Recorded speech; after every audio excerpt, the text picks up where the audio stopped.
mengerikan. Ketika aku menonton, rasanya tegang.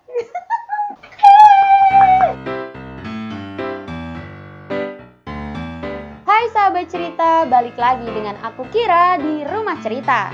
Kali ini kita akan bahas film yang tentunya akan lebih menarik dan lebih seru dari film yang kita bahas kemarin, yaitu film Contagion yang dianggap sama dengan virus corona. So, jangan lupa buat kalian tonton video ini dari awal sampai akhir. Dan jangan lupa like and subscribe Rumah Cerita. Cerita bebas putar film.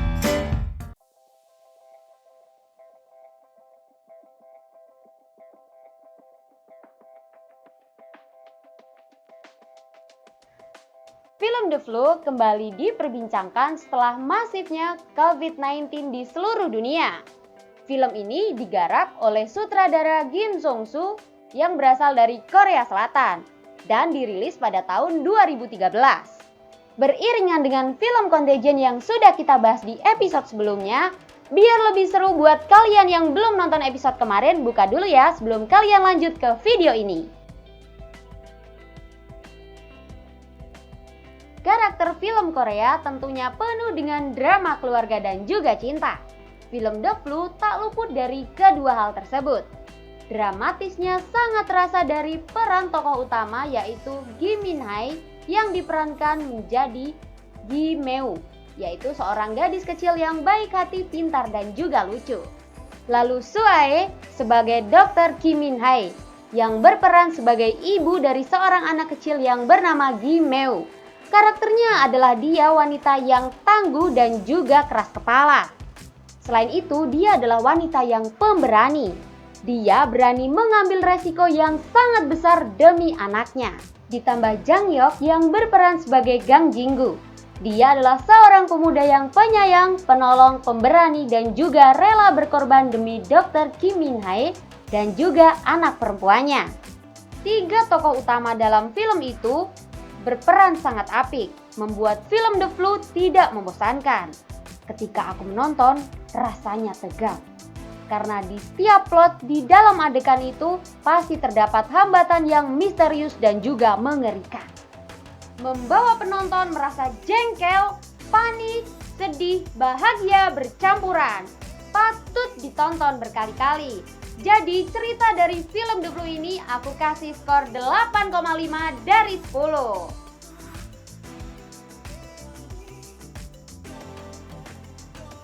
Virus yang terjadi pada film The Flu ini adalah virus H5N1 atau flu burung. Kejadian ini lebih parah dibandingkan dengan COVID-19. Parahnya, orang yang sudah terindikasi dengan virus H5N1 akan meninggal dalam jangka waktu 36 jam. Penyebarannya juga sangat cepat dan juga ganas. Mengerikan bukan? Sedangkan COVID-19 terindikasi dalam waktu 14 hari. Tetapi terdapat kesamaan antara keduanya, yaitu penggunaan masker, menjaga jarak, dan juga adanya panic buying. Dan satu lagi, yaitu ketika kita tidak boleh terkena air liur dari si penderita. Kesamaan yang mungkin bukan ramalan dari sang sutradara, namun sifat alamiah dari seorang manusia, seorang individu yang ingin menyelamatkan diri dan orang yang disayang. Mereka akan rela melakukan apapun. Ada juga sifat yang tidak manusiawi, di mana Cinder dan Perdana Menteri yang ingin membumi hanguskan Gundang, tanpa mendengarkan ahli medis yang ingin membuat antibodi dari virus itu. Hal itu karena kekhawatiran mereka virus itu dapat menyebar dengan cepat lewat udara. Lalu mereka memberhentikan seluruh aktivitas warga dan mengkarantina. Nah, di situ chaos antara pasukan militer yang diturunkan oleh pemerintah dan juga rakyat Gundang terjadi.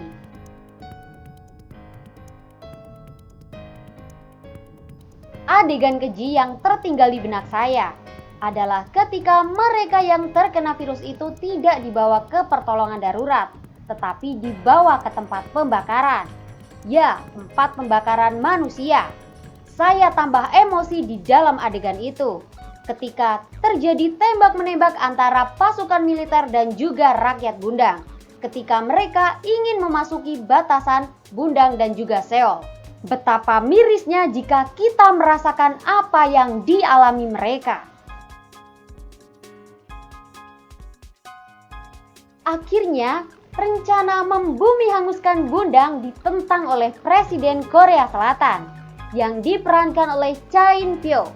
Tokoh ini membuat penonton lebih lega karena mengambil alih rencana busuk tersebut. Karakter Cha In-pyo terlihat sangat tegas, cocok memerankan sebagai seorang presiden. Tidak tanggung-tanggung aktingnya ketika raut muka sedihnya saat membela dan menyelamatkan warganya. Jadi, pas jika sang sutradara memilih Cha In-pyo sebagai presiden. Meskipun di tengah pandemik virus H5N1 terdapat bau-bau drama percintaan. Dimulainya Dr. Kim Hae yang tengah merawat putrinya yang sudah terkena virus H5N1. Dr. Kim Min Hae merupakan bagian dari dokter yang bertugas menghentikan virus itu. Ketika dia menjalankan tugasnya sebagai dokter, dia dibantu oleh Gang Jinggu dalam merawat anaknya agar tidak diambil oleh tentara Korea Selatan. Bukan film Korea namanya ketika tidak ada bumbu-bumbu romantisme. Apa alasan yang menyebabkan Jinggu mau menolong Kim Meru? Alasan yang pertama, mungkin dia adalah anggota dari Legu tim penyelamat. Dan yang kedua adalah ketika dia mulai terpikat dengan Dr. Gi Min Hae. Drama di film ini juga mengingatkan saya dengan film Titanic, di mana salah satu tokohnya yang berkorban untuk menyelamatkan kekasihnya. Jadi dari kedua alasan tersebut, alasan terakhirlah yang paling kuat.